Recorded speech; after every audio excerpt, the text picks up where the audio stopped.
I'm Shelton Harley. I'm the head of the Stock Assessment and Modelling section at the Secretariat of the Pacific Community.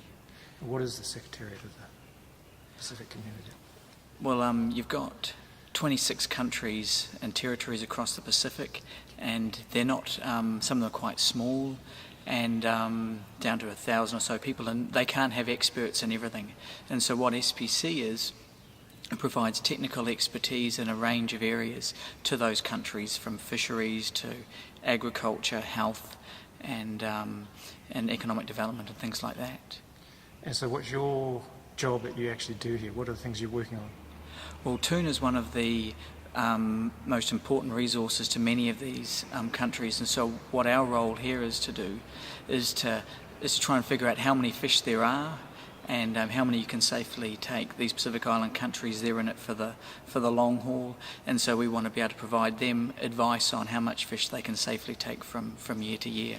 And do you know whether they're taking more than they should be for a sustainable catch, or...? The tuna fisheries in the Pacific are some of essentially the best, most healthy tuna fisheries in the world. At the moment, we feel that the catches are probably around the sustainable level. There's probably not much more scope for catching more than they currently are. So now it's just sort of about refining and making sure that you've got good industry and good infrastructure to make the best of the catch that you're taking right now. And who's doing the catching? Is it the Pacific Islanders themselves, or countries like China and Japan and so forth? Historically, the fisheries in the Pacific were exploited by what we call distant water fishing nations. So those are people who have come from a long way away to come here, and so that's Japan, Korea, Chinese Taipei, the US, and more recently the European Union. So those countries come here and they've been fishing in the waters of Pacific Island countries and paying access for that. But in the last few years there's been an increasing push from those Pacific Island countries themselves to be more actively involved in the catching and in the processing. So there's sort of been a shift in the last 5 years from more overseas or distant water to more of the Pacific Islanders catching and being involved themselves. And when they do have the overseas countries, how do they do it? Do they license the catch to them? How's that done? There's a range of different systems or approaches that the countries use. Some of them you'll never ever see the boat. So some of these Pacific Islands, they'll get a fax or an email that says a boat's come into their zone and it's left and this is how much it's caught.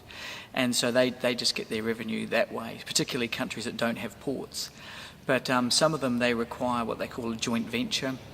You have to work with our people, and some of them actually require that you land the fish that you catch in processing plants on shore. And so there's different models that you can use depending on the employment situation in your country, and also whether you've got ports, because there's several of our members that don't even have a port. And what countries would insist that you land? Like that would be PNG, things like that? Yeah, Papua New Guinea is been one of the big developments in the tuna fishery in the last 5 years. They've been building a large number of processing plants, also followed by Solomon Islands and to a lesser extent American Samoa, Fiji and Marshall Islands. But those countries where there's sort of a large population base and close at hand tuna resources is where a lot of the processing is occurring. So what are you an expert in, Shelton?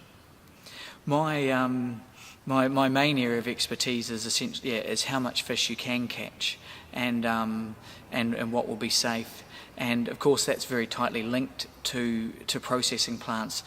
Countries want to know how much fish is in their EZ, how much can be caught, so that they know how big a cannery or how many they should build.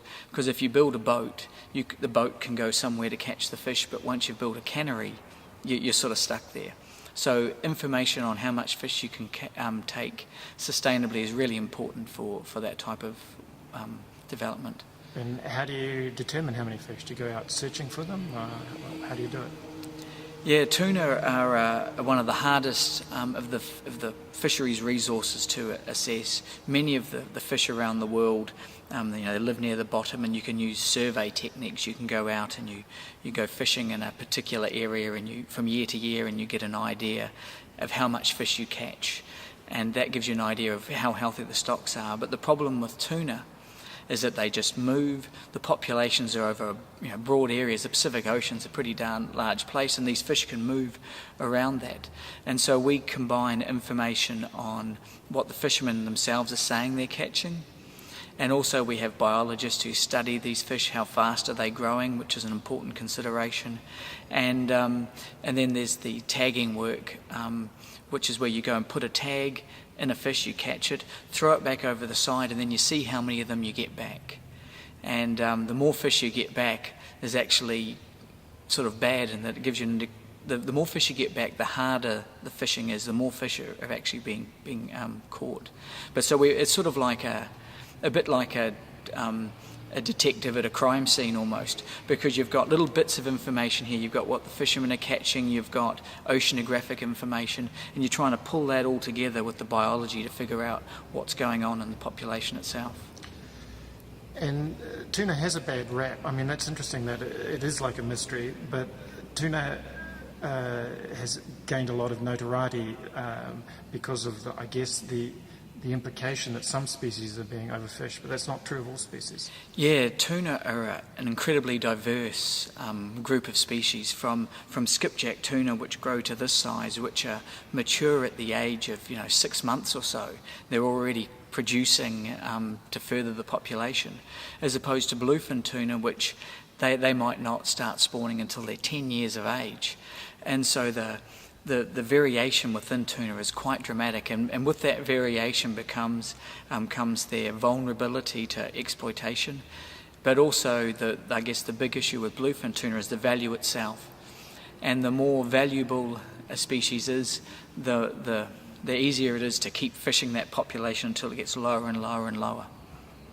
And is part of your job trying to switch people off the species that are under pressure and onto species like skipjack?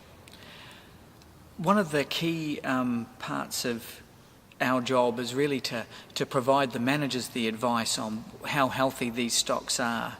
The environmental groups are very active, and you would have, most people will have heard of these various lists on the different colour-coded fish to eat, fish to avoid. Essentially, our science is sort of what sits behind those fact sheets. It's what drives the red, the orange and the green. So I guess maybe not directly, but indirectly our science does sort of come through and may lead to changes in sort of customer preference and things like that. But it's not a direct thing that we try and go out to achieve.